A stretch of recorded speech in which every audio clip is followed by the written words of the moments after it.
نحمده ونصلي على رسوله الكريم اما بعد قال رسول اللہ صلی اللہ علیہ وسلم افشوا السلام۔ ہمارے سب کے محبوب حضرت محمد صلی اللہ علیہ وسلم کا مبارک ارشاد ہے کہ السلام علیکم، اس کو پھیلاؤ۔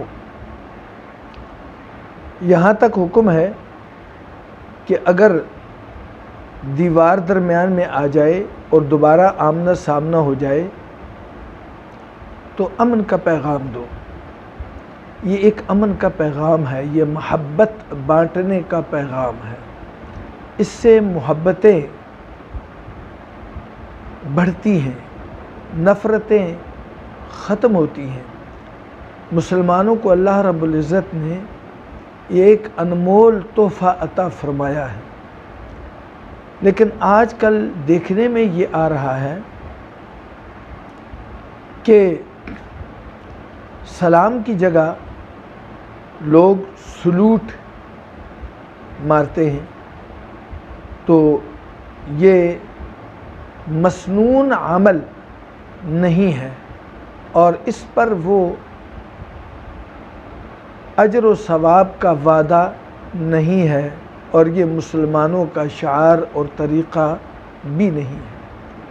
اس سے بڑھ کر آج وائرس کی جو وبا پھوٹی ہوئی ہے اور لوگوں کے دلوں میں جو خوف ڈال دیا گیا ہے، اس خوف کی وجہ سے وہ سلام کو نہ چھوڑتے ہیں اور نہ اس کی اصلی حیت اور ترتیب کو قائم رکھتے ہیں،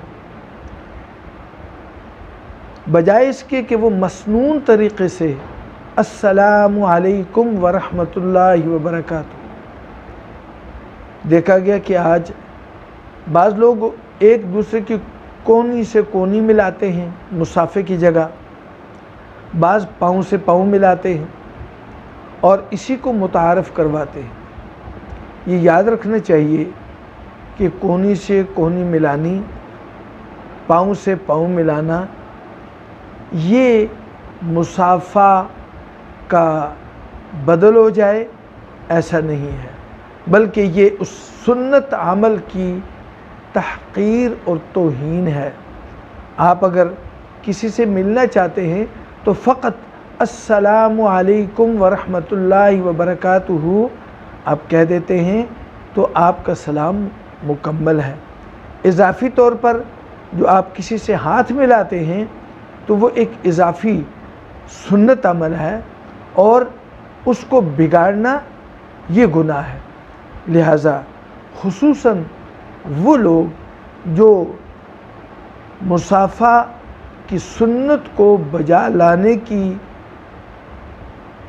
تگ و دو میں ہوتے ہیں اور پھر اس کی شکل تبدیل کر دیتے ہیں، ان کی خدمت میں گزارش ہے کہ وہ اس مصافحہ کی سنت کو بگاڑے نہیں، اس پر پکڑ ہوگی، یہ گناہ ہوگا، اللہ کے محبوب کی سنت کو بگاڑنا ہوگا، سنت ادا نہ کرنا یہ علیحدہ بات ہے، اور سنت کو بگاڑنا یہ قابل جرم ہے۔ اللہ رب العزت ہمیں ان افعال سے بچنے کی توفیق عطا فرمائے۔ وما علینا